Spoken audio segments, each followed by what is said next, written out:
It's Janet here, the Director of Maker Experiences at Washington Leadership Academy, and you all should have received a very special package from me in the mail, hopefully very recently.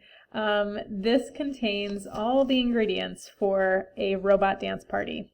So I'm going to take us through the opening of our kits to share with you what is inside and what we do next. So everybody should have received something that looks kind of like this. Obviously there are some pretty easily identifiable objects here. We've got our coin cell batteries, we've got some googly eyes, very important. This is almost Halloween after all. We have a few other things in this little plastic bag. Quick note, anybody with young kiddos or pets around, please be very mindful of your use of the batteries and the little things that are inside the plastic bag. You don't want to leave those things sitting out to be discovered by curious fingers, or curious mouths, I should say. Okay, so looking a little bit closer at what we've got here, a couple of toothpicks, and then like the really fun stuff here, we've got a couple LEDs. That's these little guys. So these are light emitting diodes. They have a long leg and a short leg. That corresponds with the direction of the battery that you will hook up to that to get that to glow. And then we have these little motors. Yours may look like this or it might be blue, but those are effectively the same. The blue ones just look like this. So it's the blue one is a little bit smaller, but you can do the same project with either of these.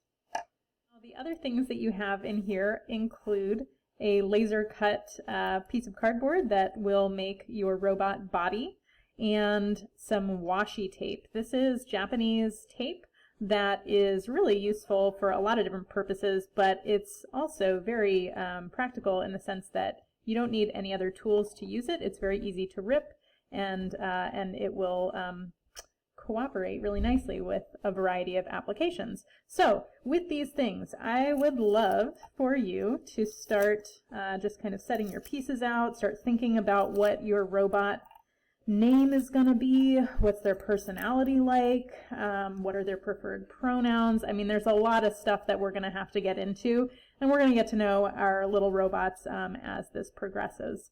But the magic that makes our robots tick and dance is run by this little coin cell battery right here, the CR2032, which if you've met me before, you'll know is my very favorite kind of coin cell battery.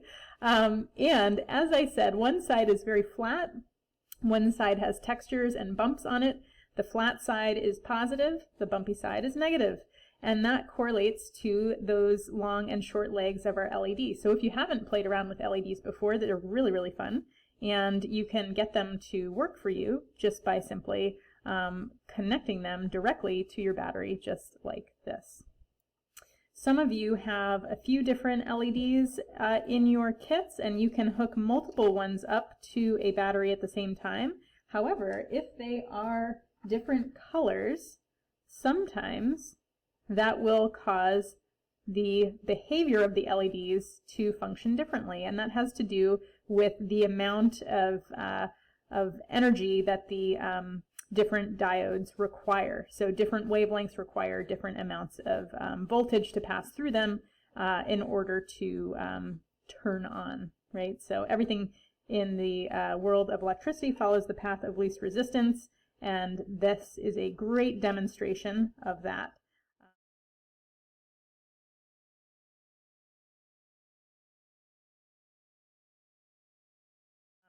Some of you also have really special LEDs that even will change color. So you'll be able to allow that to express your robot's personality. And, oh yes, I was just going to say that once you connect your LED, let's say that let me use the blue just because it's not quite so intense on the camera there. I'm going to use the washi tape to just secure those legs of the LED onto that battery directly. Now this is a very simple setup where we're just simply on. There is no switch here, we're just always on. And so if we want to conserve the battery, we'll just simply have to pull the LED out and off of the battery itself. So we're going to just let that be right there. And I'm just going to kind of do something that feels very important to me right now, which is that. Okay, great. So the other thing is looking at our motor. Let's go ahead and grab that other battery. We could hook this up to the same battery, just to point that out. You can definitely use the a shared battery for the LED and the motor. However, if you have that blue motor, this one just is going to be a little bit overpowered by that LED, so it really does want to have its own battery in order to function as well as it can. So that's why 2 batteries were included. You'll notice that there are 2 different leads, a red and a blue lead on these motors. You can hook them up to either side of that battery, and as soon as you make contact, you're going to notice that your motor starts dancing. So if I set that on my table here, I can start to hear that and see what that looks like. So there's some pretty cool, fun stuff going on. Don't let this alarm you or a nearby cat. Just be mindful that that's going to start moving as soon as you make successful contact with your battery. This is an interesting and kind of fun, a little bit of a tricky spot.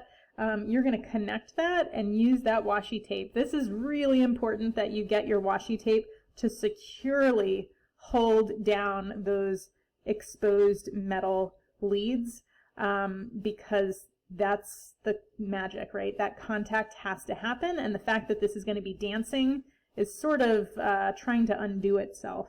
So you just want to make sure that that tape is very nicely holding that on there. And again, this is kind of a fun thing to just simply set out and see what it wants to tell you. I'm going to disconnect it now because I know how it wants to behave, and I'm going to set it aside, and we'll incorporate that into the design in just a minute.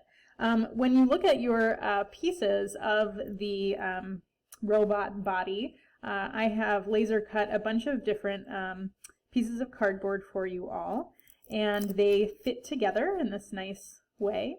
You'll notice that these are all identical pieces, and yet they will make a cube, which is a pretty cool design, if I don't say so myself. Now, they're a little bit sneaky to get together. You will want to use that washi tape in order to hold these in place. And I put mine together so that I had a lid that I could take on and off, and then I've got these holes that are on these pieces of cardboard as well, because I might want to run my motor through that in order to put the motor on the inside of my robot body. So a couple fun things to know about your vibrating motor is that the reason that it vibrates is that it has this spinning part right up on top, that when these leads connect to your battery, the motor spins around, and it is an imbalanced weight. So it's got an eccentricity on it, and that's the reason that it vibrates. And this is something that we see very commonly in our everyday lives when our phone vibrates in our pocket. It's just a slightly smaller motor that's doing the work. Probably a little bit more similar to the blue one.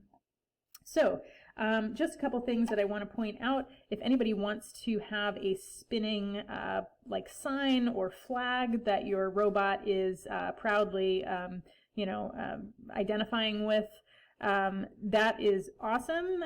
You just want to make sure that you don't get the tape or whatever your flag is to connect directly to the shaft of the motor. Otherwise, that'll restrict the movement. This is especially true for the little one because it's a much less powerful motor, so you really don't want to mess too much with the with that eccentric top portion that's spinning around. So just thought I'd mention that because I want to show you a couple things. Now I mounted my motor to a piece of cardboard here. With the washi tape, I ran the leads through the holes on the cardboard. I'm going to connect this to a battery, and I'm going to tuck it inside of my robot body. As you are connecting that battery to the motor, it's going to be tricky. This is going to be fun, and it's going to be tricky. This is where your robot is starting to develop its personality, and you know, it's not really listening to you. It like wants to do things in your hand, and it's kind of annoying. And you're going to have a very special relationship with your robot by the time we're done with this. So like I said, just kind of be patient with yourself. If the leads disconnect from the battery, that's okay. We know how to fix it. The one thing to just kind of notice is that I can kind of quiet my motor just by holding the top of it, and that's okay to do in order to get some of it to cooperate at some points or whatever. Other things that I was going to say is try not to tug too firmly on those wires, or they will disconnect from the bottom of the motor itself. And unfortunately, if that happens, we won't be able to repair it unless you have some soldering tools. So once you have this spinning, or in my case, I've got my robot doing a little dance move that I'm pretty stoked about, I'm going to tuck those wires and that battery to the inside of my little bot body right here. And we're going to just see what it wants to do. So this one's got a little bit of a funky twist that it is interested in expressing itself, so that's pretty cool. And now it's heading back the other direction. Other things that you can do if you don't want to build a body, you can also just simply have fun with the battery and the motor itself, and again using the washi tape to really bring everything together. I highly recommend the use of the googly eye, however, because that feels pretty important in terms of you know, just like self-expression and being woke, you know. This one's going to have like a little bit of a bandage over that eye, but that's all right. Let's see if I can get this one to cooperate and we can have a little dance party. Awesome. So I've got my two little bots messing around. If we were all together in person, this is where I would challenge you to have your robot interact and dance with your neighbor's robot. So because we are remote, I want us to do this in our breakout rooms or sharing our screen. So this is something that we're going to get a chance to showcase and talk about our robots during that time.